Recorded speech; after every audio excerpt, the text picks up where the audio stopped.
All right, I want to take a look right now. So, the question that I initially had was basically what's the biggest threat to civilization um, that's facing us in this current time?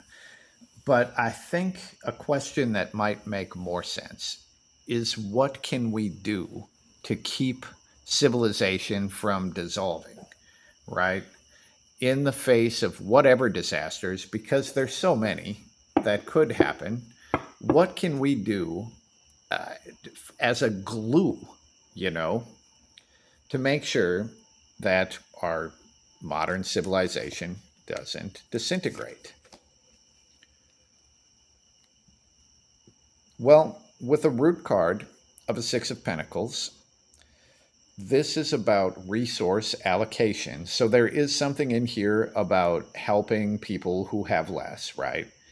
But there's also the warning about throwing resources down the toilet, like giving the pentacle to a ghost who can't do anything useful with a fucking pentacle, right? And the main card is the Page of Pentacles. The Page of Pentacles is a student.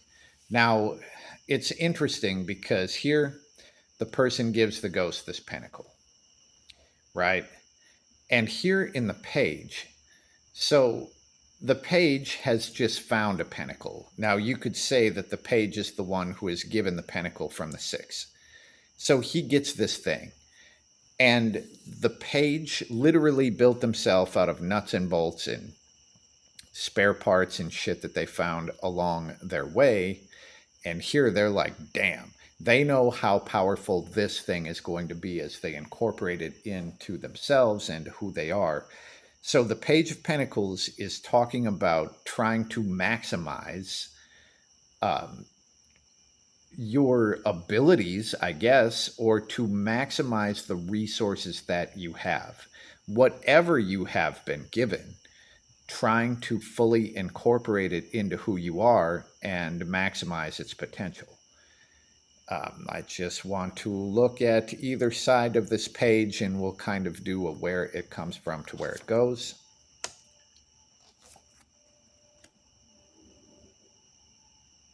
Interesting. Now, where the page comes from, we have a reverse Six of Cups. So the Six of Cups is about memory, and it's the old story, the way things have always been told. And the reverse six is specifically not that. It's like looking to the future and kind of not worrying about the past, you know? So, however things were done in the past or however we feel about the past, it's like that isn't as important as looking ahead to the future.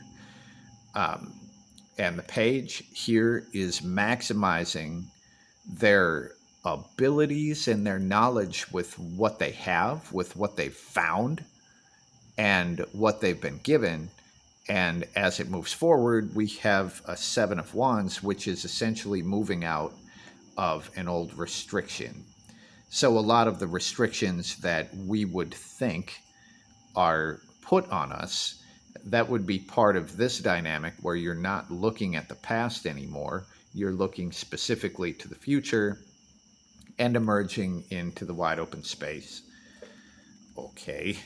Well, as far as this Page of Pentacles goes, is there any like specific area that would be really good to sort of study or to work in? And again, we get a freaking Pentacles card. It's the Queen of Pentacles reversed and the Mother of the Page. So the Queen of Pentacles is a generous gift giver. This probably goes exactly right back to resource management. But the Queen of Pentacles, she really likes to take care of the children, and she's very material, right? So if the children need a hug, she's going to get them a gift card. Um, but it shows like the queen is kind of about how there's a separation between the way she tries to solve problems, which is with money and material stuff, and what they actually need. But when this thing gets turned upside down, she basically requires other people to take care of her. And she gets into this state because of mismanagement of funds, right? So this is going right back to that. So everything here looks like it's about resource management and essentially not worrying about the way things have gone in the past. Like the past is gone, and specifically looking forward to the future to see what is going on there. Now, I'm going to look and see if there's any specific pitfalls or anything like that. Where is the bear trap as we try to maximize our potential with the resources that we're given? And the Nine of Cups is pretty much showing just confusion. So there's so many options that the person doesn't really know what to do. Okay, I guess that makes sense. Now, is there a fucking guide for this? The reverse Seven of Swords. Jeez. It's the guide, I guess, would be pressure, actually. I was going to say that the guide is not to allow yourself to be pressured, but I actually don't think that's true. Because the Seven of Swords is about pressure that's put on you to do something that you may or may not be ready to do, right? When this thing gets reversed, I usually just see it as being ratcheted fucking way up. Like there's super pressure.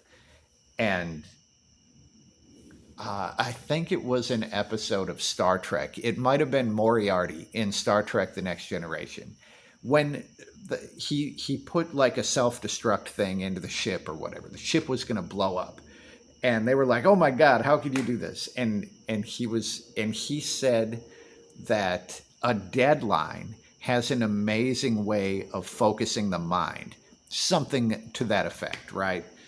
And I think there's a lot of truth in that. So here, if you end up becoming really confused, it looks like pressure and maybe a specific deadline, whether you're ready for it or not, would help to choose one of the things. All right, I just dropped the camera, but we got it back now. All right, pressure. Pressure actually might help if you run into this specific type of confusion, which I completely understand. Now, let's see what the Tattoo Tarot has to say with the same question. I did shuffle these earlier, but admittedly, I shuffled them about the opposite of this question. I was going to ask, what is the greatest threat? And you know what? Maybe I'll still do that.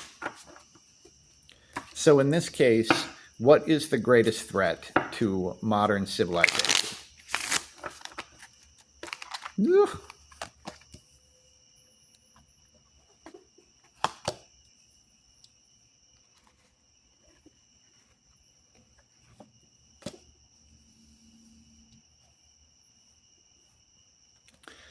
Three of Cups, reversed Five of Cups, and the Hanged Man. Now, just initially, it's mostly because of all the readings that I've fucking done recently. But just seeing the Two Cups cards, it's probably the water.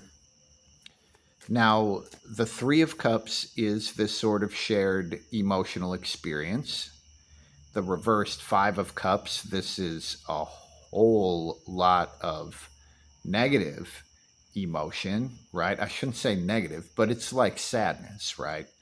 And then it's like a shared sadness, and it leads to the Hanged Man. Now, the Hanged Man does get enlightened eventually, but that's after they are forced to have a different perspective. Let's just see. I'm going to pull one more on this Hanged Man.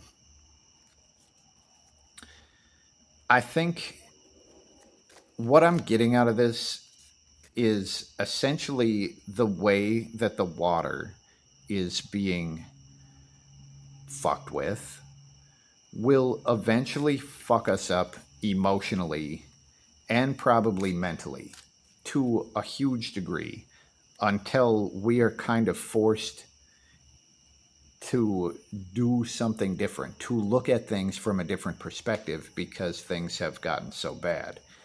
A reverse seven of swords and this, so it was also here, and this is the pressure, right? The pressure turned like way up. And even though in the Deviant Moon, the Seven of Swords was being shown as kind of how to focus, I mean, here, I guess that is it's the same message, really. It's showing the same energy as to what leads us to the Hanged Man or what kind of comes out of the Hanged Man.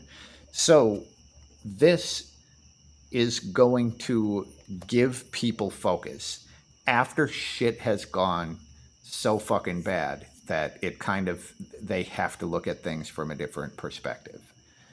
I think. So, all right. Now I'm just going to collect these, and the question is essentially, what have I not thought about with this? What haven't I asked? When we're looking at the threats or what we can do. And we get the Hierophant. Now, which side is this on? So this deck was the threat deck, but I'm going to pull one more on this Hierophant just to see what we're looking at. And we get the Four of Coins. And the Four of Coins is talking about resource management. So here we have a traditional method of resource management. And I'm pretty fucking sure that the traditional method of resource management is the one that is fucking everything up. It's the one that creates all the pollution and the rich bastards that don't value human life, all of that. Even before what we would consider capitalism now, the churches all did this too, you know? So I'm going to ask the same thing in the Deviant Moon. What have I not looked at? What have I not considered? And then I got to see if I'm holding them all upside down, which I am. All right.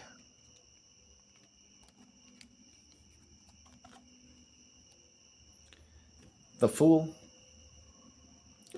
and the Nine of Pentacles. So the Fool is the beginning of the new world, right? And the Fool is essentially about having no expectation and no fear. And therefore, you're open to everything that's actually happening.